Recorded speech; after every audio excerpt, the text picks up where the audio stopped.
introduction. Thank you so much. Oh, that's a nice photo. She's 2 now. She vomited all last night, so I'm jacked up on coffee. Thank you so much. I feel very honoured to speak at such a momentous occasion. I was saying to Dr. Evans that never before have I sweated over a speech so much.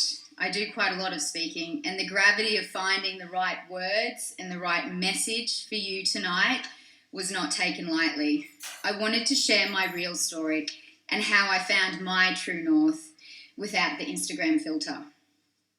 Home for me was on a cotton property situated on the pancake flat plains of the Darling Downs.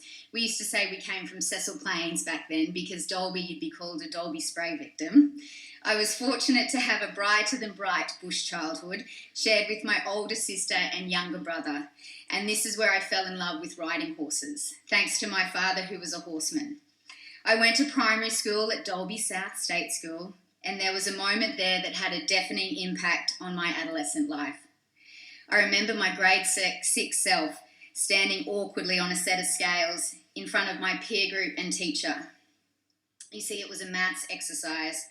One by one, students were asked to weigh themselves in front of the class and then graph it. I was the last person to weigh myself, and I was the heaviest girl in the class. I weighed 40 kilograms. Up until that point, I'd never seen a set of scales. That afternoon, as the school bus rattled down the gravel road, I vowed to lose weight. It was like a switch had been flicked, and I was instantly conscious of every single inch of my body. Before that, my body, I loved it. It was strong, bronze, athletic, capable, and now it disgusted me. So I started to slowly, day by day, starve it into submission. I got high on feeling hungry. Then the weight started to fall off. Wow, you look so much better, Kate. You're so skinny. I lost more weight. By the time I arrived at Fairholme for grade 8, I was thin. I teamed up with another friend also fighting food demons. Every morning we would cross-country train on the relentless hills of Curzon, Mackenzie, Margaret Street. We would run and run and run. Basically, we'd sniff food. We learnt to function with hollow stomachs, falsely filling it with water while munching on gum. That was until my silent cry for help became louder. And I took the bravest step of all. I asked for help. And from that moment, it was like free-falling into a soft cocoon of love, support and kindness. Instantly, my parents had every medical professional there to help me rebuild my bruised body image. It was in year 9 that I decided to change my name. With Nirvana blaring on my CD player, I scrawled in my diary, Kate, spelt C-A-I-T-E. I don't know why I put the I in there. The spelling of Kate, spelt K-A-T-E, was way too mediocre for my year 9 self. With this epiphany, I quickly notified friends and teachers about the name change. Come school holidays, my beautiful friend Lucy Dow from Elderbar and Dingo sent me a fax. You guys might know what a fax is. It makes a funny noise and it comes through. To Dear Kate, spelt C-A-I-T-E. Unfortunately for me and Lucy, my mum was the first to read the fax, in which she promptly faxed it back in bold letters. No, C-A-I-T-E, Kate lives here, return to sender.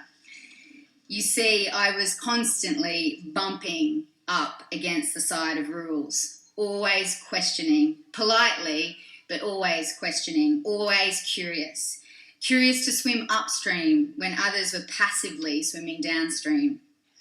Where there was light, there was also shadow. I was treated for depression in my high school years. But time and time again, I learnt the strength and courage in asking for help, only then to free fall into a cocoon of love and support from my family and friends. Looking back, it was the most significant and clarifying time of my life. Really deeply felt experiences that were foundational to the woman I am today and to the mother that I am today.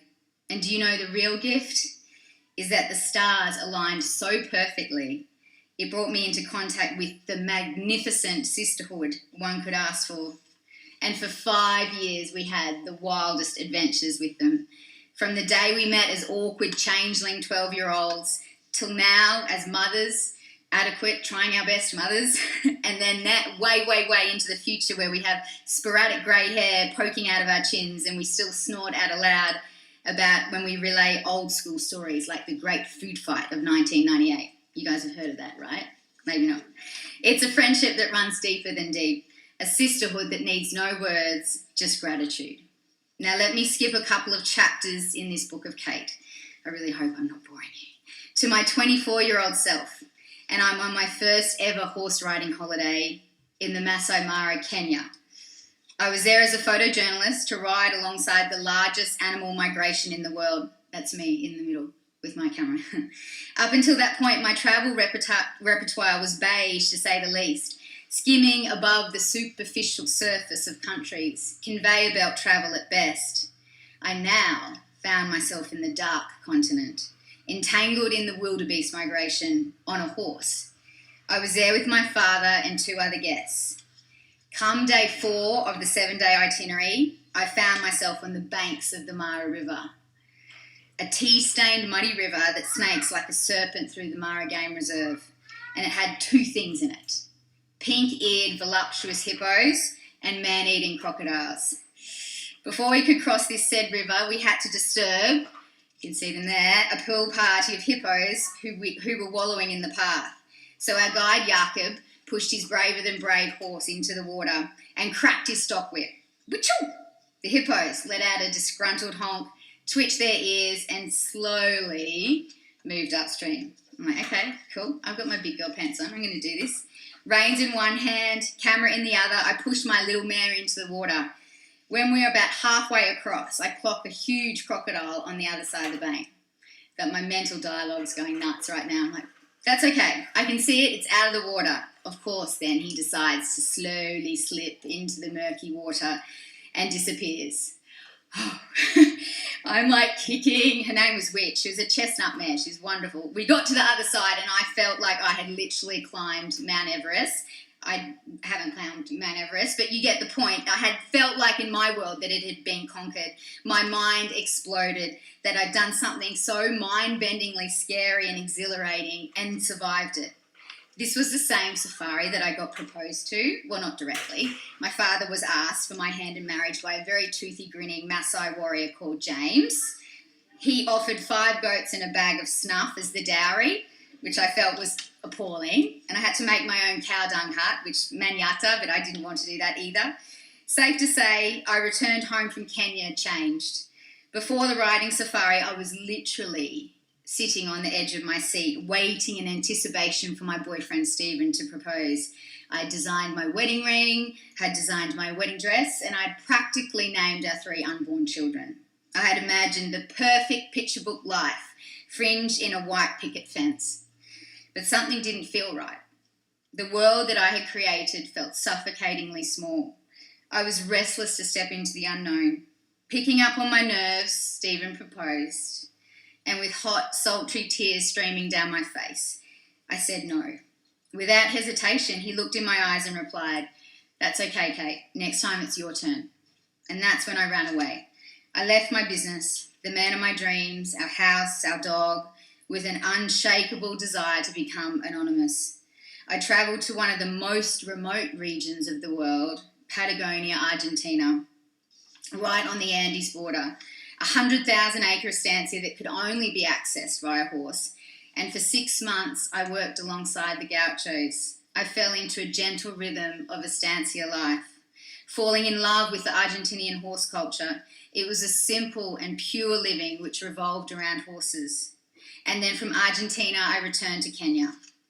I worked as a backup horse riding guide. I learnt Swahili, and I got up close and personal with the wild things of Africa. I saw the pleasure and unbridled joy when fellow guest riders galloped alongside a herd of giraffes, got within spitting distance of a lion, and were charged by rogue elephants. For me, it just fueled a fire in my stomach to take the path less travelled, to delve beneath the surface of a country and uncover faraway cultures from the back of a horse.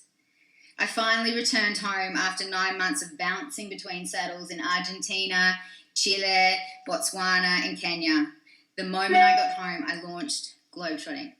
a travel agency that specialises in horse riding experiences the world over, from Mongolia to Scotland and to Iceland. 10 years on, and very humbly so, it's a global company, and happily enough surviving. I didn't want to say the C word tonight, and I'm not, but surviving. Life since then has been one crazy, crazy adventure. You'll be pleased to know that the love of my life, Stephen, is now my husband. I ended up proposing to him in Kenya 12 months after I declined his offer. Stephen and I are the humble parents / servants to 3 spirited young ladies. Finn, who is 8, Birdie, who is 6, and Poppy, who is 2. They each have a spark in their eye that excites me and scares me no end. They're fierce girls, and I shouldn't have expected anything less.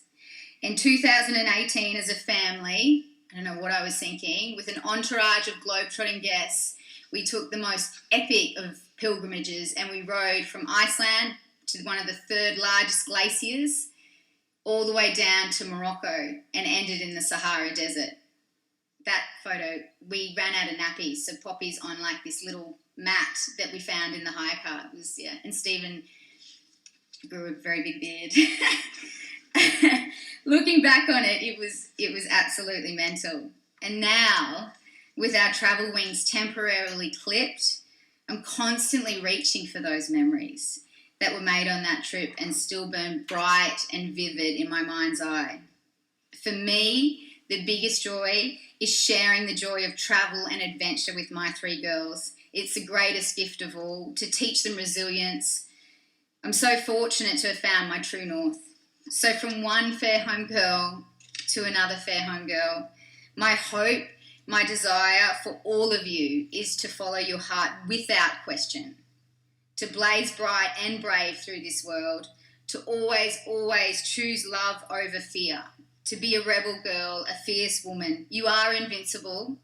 You can have everything you want without question, without guilt. Trust me, I do, and I give thanks every single day for the bold, brilliant, messy, crazy wildlife that I have. Thank you so much. Thank you for listening.